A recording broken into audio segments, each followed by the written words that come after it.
Halo, assalamualaikum. Jumpa lagi dengan saya Putra dari Nunas Woodworking. Kita unboxing power tools lagi. Seperti yang kalian lihat di atas meja saya ini sudah ada bor dari brand Crisbo ya. Ini bor cordless 12 volt, tipenya adalah IRCID121.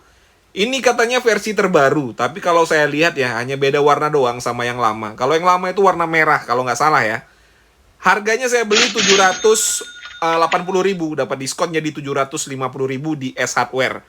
Oke, tidak usah berlama-lama lagi, langsung saja masuk ke pokok pembahasan.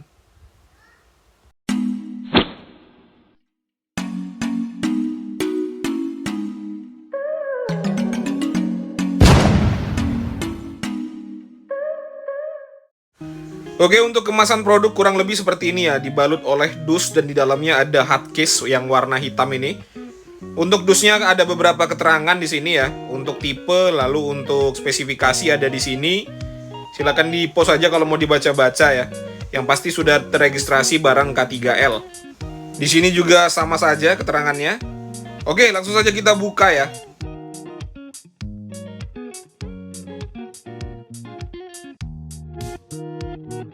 Oke, untuk hardcase-nya kurang lebih seperti ini ya bentuknya. Dan untuk material bahannya ini saya katakan lumayan bagus ya. Untuk tulisan Crisbo-nya itu bukan stiker tapi di emboss.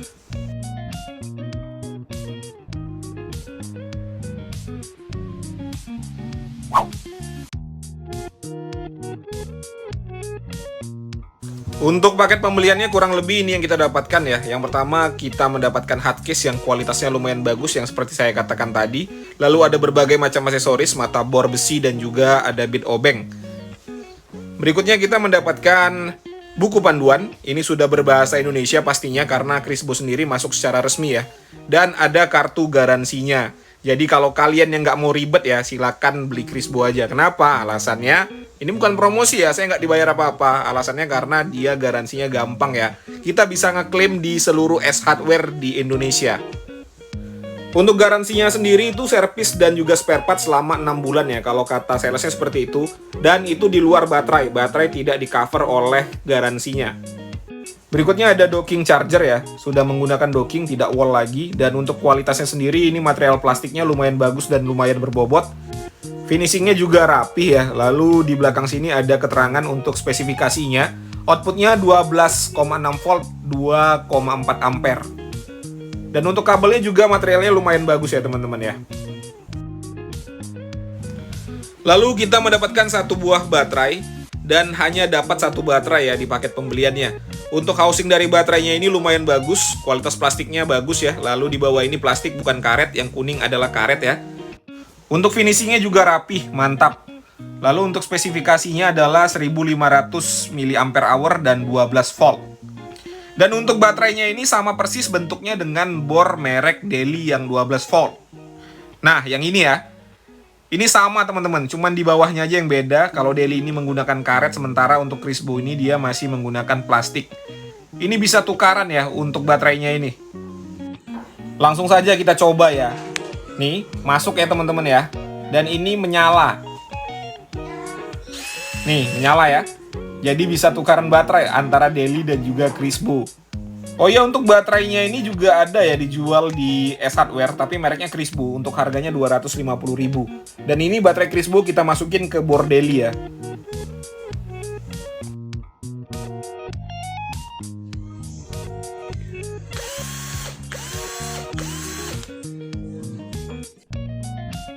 Jadi bisa ya teman-teman ya. Mungkin ini baterainya satu pabrik. Berikutnya langsung ke menu utama kita, unit bornya. Kurang lebih bentuknya seperti ini. Untuk warnanya adalah kuning dan hitam. Nggak tahu kenapa sekarang tuh lagi ngetren banget ya untuk power tools dengan warna kuning dan hitam. Untuk material plastik yang digunakan pada bor ini saya katakan bagus ya teman-teman ya. Ini kalau kita sentuh sendiri terasa untuk kualitas plastiknya. Untuk finishingnya juga rapih. Potongannya itu tidak ada plastik yang melebar-lebar kemana-mana. Cetakannya juga bagus. Lalu untuk kualitas karetnya ini juga, wow, ini lembut ya. Enak, gripnya itu mantap. Walaupun dia tidak tebal, tetapi ini enak ya di tangan ya, lembut. Dan sudah dilengkapi oleh bumper karet juga di bodinya ini. Jadi kalau terjadi benturan kita nggak takut langsung merusak bornya. Ini juga karet nih di sini nih. Mantap ya. Untuk materialnya bagus semua. Ini juga plastiknya bagus. Dan untuk material caknya ini adalah besi ya teman-teman ya. Jadi logam, ini nggak tahu ya besi apa aluminium, kayaknya besi. Mantap lah untuk build quality-nya. Sekarang kita lihat untuk part-part yang bisa digerakkan. Ya, di sini nggak ada nyangkut sama sekali. Mantap. Perpindahan modenya ini agak susah ya karena kecil ya teman-teman ya. Tetapi lancar. Lalu perpindahan torsi lancar, nggak ada masalah. Untuk caknya kokoh, tidak ada goyang-goyang ya. Untuk pengunciannya juga mantap, penguncian di nomor 2 bisa. Lalu untuk reversible-nya ini juga nggak ada nyangkut ya teman-teman ya. Lalu untuk triggernya juga lembut, enak. Overall untuk build quality dari bor ini mantap ya.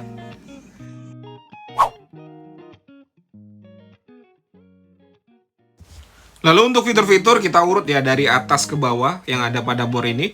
Yang pertama di sini ada 2 percepatan nomor 1 dan percepatan nomor 2. Ada 3 mode mengebor, mode hammer drill, mode mengebor biasa, dan mode menyekrup. Ada perpindahan torsi di sini sampai dengan nomor 20. Untuk caknya sudah penguncian 1 tangan, jadi praktis dan lebih cepat. Lalu berikutnya reversible, putaran kanan, putaran kiri, dan kalau ke tengah dia mengunci trigger. Lalu ada indikator baterai, ada LED light juga, dan yang pasti bor ini sudah codeless.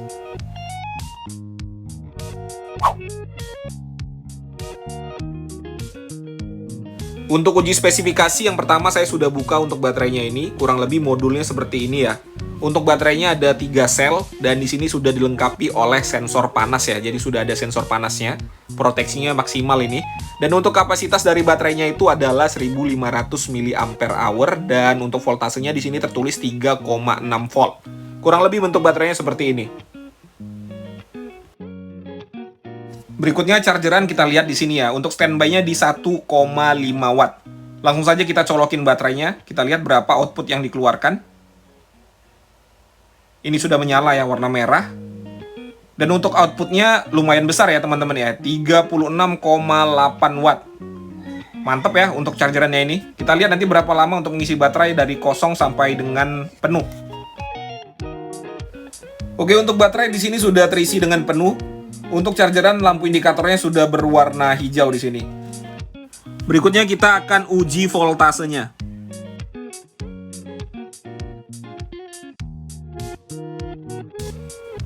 Voltase yang tercatat adalah 12,35 volt.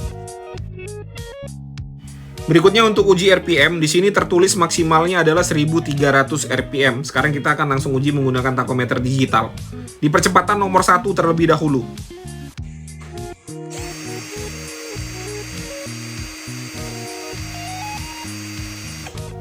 Percepatan nomor satunya itu mentok di 333 RPM. Sekarang kita ubah ke percepatan nomor 2.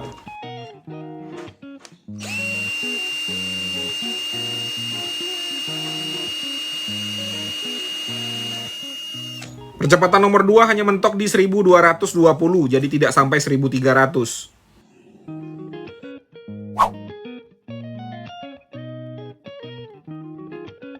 Untuk uji performa, pertama saya akan menyekrup menggunakan berbagai ukuran skrup yang biasa kita gunakan ya. 1/4, 1,5, 2 inci, dan 3 inci. Saya menggunakan mata obeng bawaan dari paket pembelian. Untuk percepatannya saya menggunakan percepatan nomor 1 dan sudah pasti modenya di mode menyekrup. Medianya adalah kayu mahoni, tanpa pre-drilling ya.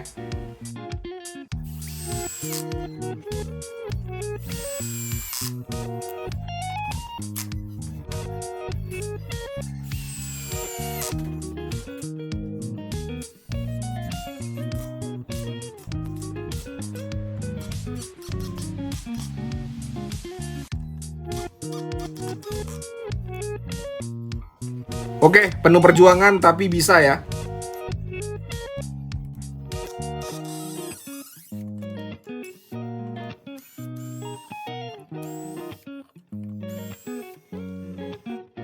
Untuk material dari bit obeng bawaannya ini saya katakan lumayan ya. Jadi bisalah kalau digunakan untuk kerja-kerja ringan.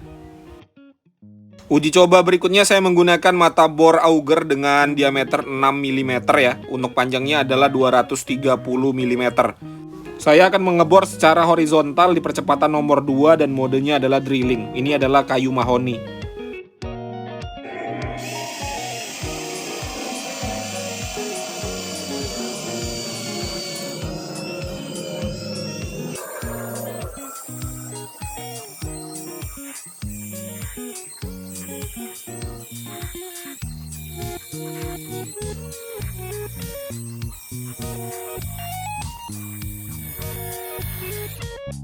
Oke, sampai selesai tidak ada masalah ya. Uji coba berikutnya saya menggunakan mata bor kayu ukuran diameter 10 mm. Di media kayu mahoni saya akan mengebor secara vertikal, percepatan nomor 2, modenya drilling.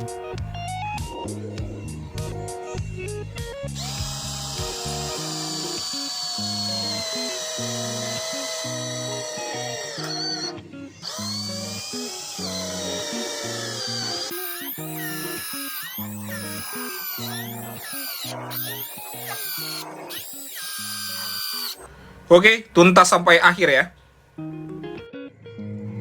Berikutnya saya akan mencoba mode impact-nya. Ini adalah semen yang kering ya.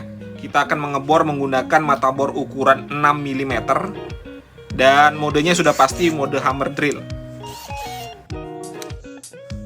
Oh iya, untuk percepatan saya menggunakan percepatan nomor 2.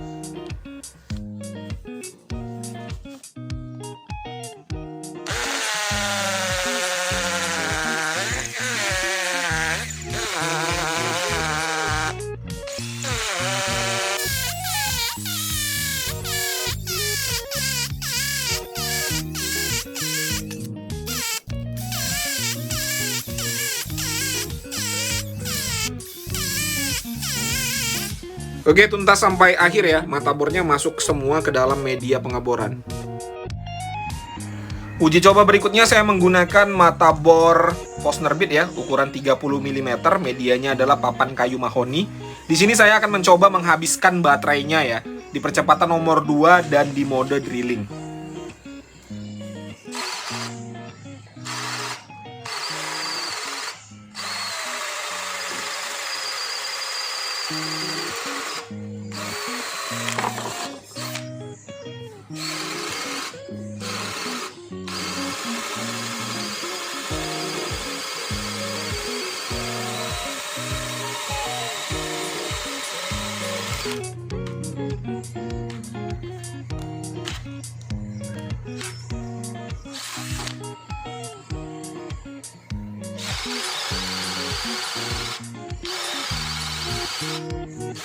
Di percepatan nomor 2 agak kesusahan ya, kita ganti saja ke percepatan nomor 1 biar lancar.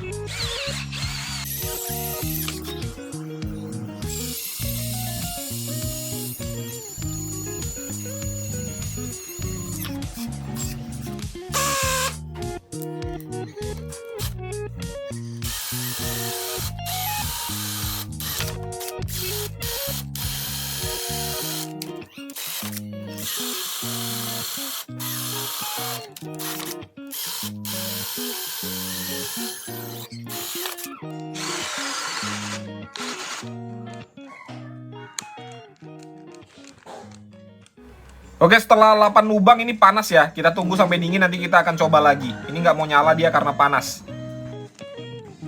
Kita ukur dulu suhunya biar jelas ya.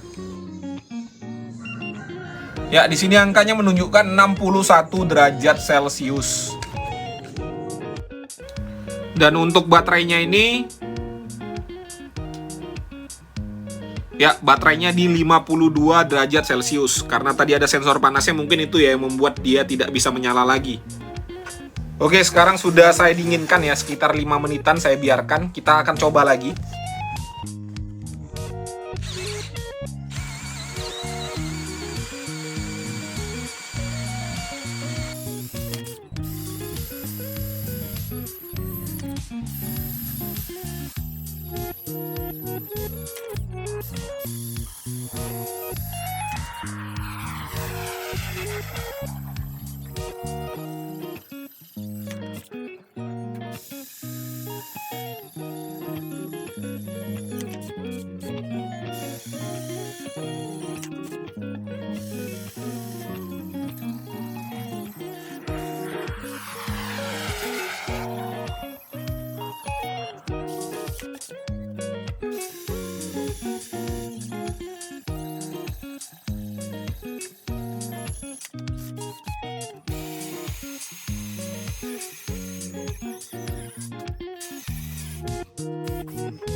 Ini untuk tenaganya sudah lemah banget ya, karena mungkin baterainya sudah hampir habis, jadi kalau dipakai untuk kerja berat dia agak kewalahan.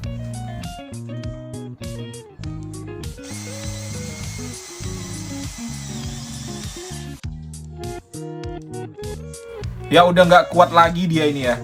Tapi masih bisa nyala. Sekarang kita akan habiskan aja baterainya dengan cara menahan triggernya ya. Untuk menahan trigger saya menggunakan kabel tis, dan untuk catatan waktu saya menggunakan stopwatch yang ada pada handphone.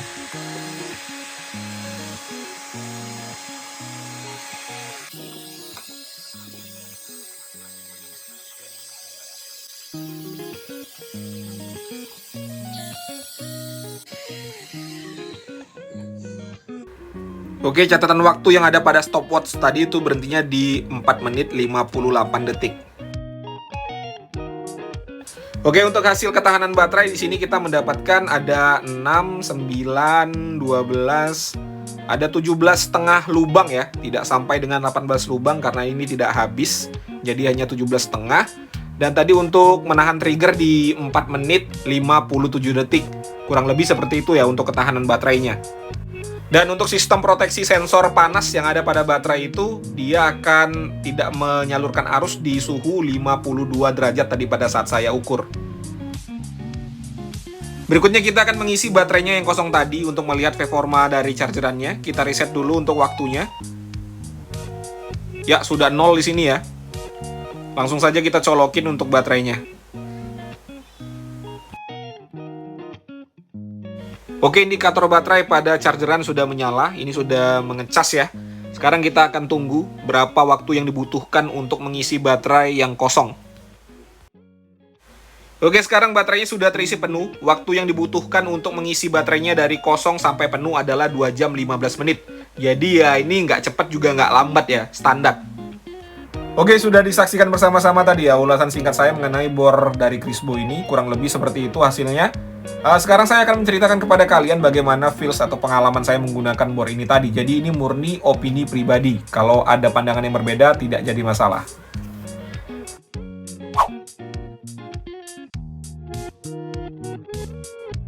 Yang pertama kita bahas dari sisi build quality. Kalau dari build quality-nya sendiri saya sama sekali nggak ada komplain. Kualitasnya ini sudah sesuai dengan harganya. Dan saya sangat suka itu caknya. Kenapa? Karena alasannya cengkeramannya kuat, lalu untuk pengoperasiannya mudah ya. Simple, hanya menggunakan satu tangan. Lalu dari fitur-fitur juga saya nggak ada komplain, ini sudah sangat-sangat lengkap. Walaupun hanya dapat satu baterai, tapi dia ada fitur indikator baterai. Dan itu ya membuat kita tidak worry ya. Jadi kalau kita lagi kerja, kita bisa tahu nih, ini baterainya udah mau habis atau tidak gitu ya. Lalu berikutnya spesifikasi. Nah ini kalau kita lihat dari harganya 700 ribuan dengan spesifikasi seperti ini, menurut saya itu under ya. Jadi terkesan mahal ya, kalau kita lihat lah tadi ya, RPM-nya hanya 1200. Lalu pada saat saya gunakan itu torsinya biasa-biasa saja, tidak jelek tapi ya tidak bagus juga, biasa-biasa saja. Lalu dari sisi performa mesin juga ini menurut saya sih standar-standar aja. Kalau kita bandingkan head to head ya dengan DCA untuk performa mesinnya, ini kalah ya teman-teman ya. Tapi kalau dari sisi build quality dan fitur, DCA yang kalah kalau kita bandingkannya dengan Crisbo ini.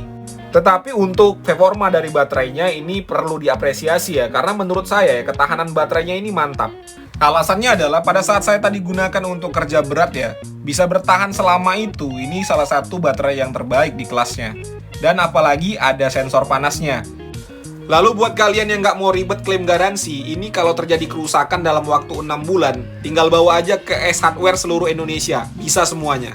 Tapi jangan tanya saya ya, berapa lama waktu perbaikinya, itu saya nggak tahu, tanya aja langsung ke sana. Oke, mungkin itu saja yang bisa saya sampaikan. Seperti biasa, kalau ada pertanyaan, dituliskan saja di kolom komentar. Kalau ada kritik dan saran juga boleh. Jumpa lagi di konten-konten saya berikutnya, semoga kita semua sehat selalu ya.